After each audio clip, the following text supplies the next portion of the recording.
28 years later begins with the Teletubbies.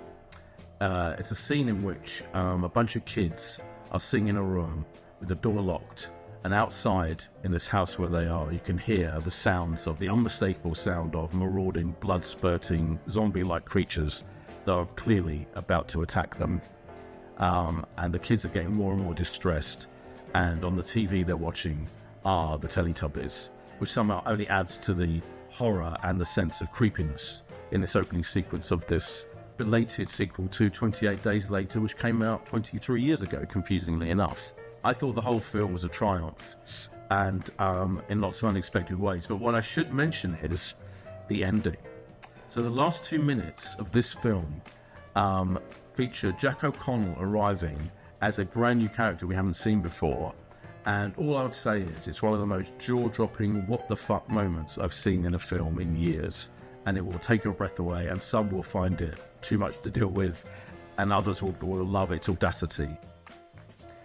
Also out is F1 the movie. This is the officially sanctioned action thriller playing out against the backdrop of a Formula One season.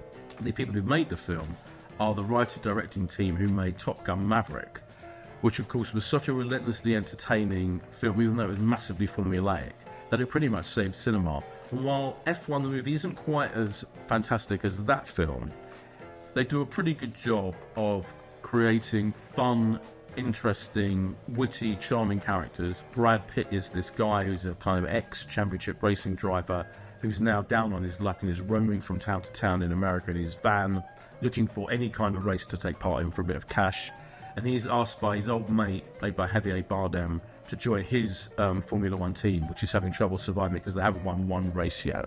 And their lead driver at the moment is a young guy played by British actor Damson Idris, who is brilliant. He is so charismatic and handsome. He more than holds his own, so to speak, with Brad Pitt. And finally, I wanted to mention on TV, and it's called Noel Edmonds Kiwi Adventure. And think of it as Clarkson's Farm, but instead of Jeremy Clarkson, this is Noel Edmonds, the 70s, 80s, 90s TV presenting legend behind Noel's House Party, Crinkly Bottom, Mr. Blobby, etc. So it's just Noel being Noel, really, and that proves to be immensely intriguing. The masterstroke of this show is that the voiceover is done by Rob Brydon. That's what I think, anyway. That's Noel's Kiwi Adventure, ITV1 9 o'clock Friday, or on the ITVX streaming platform.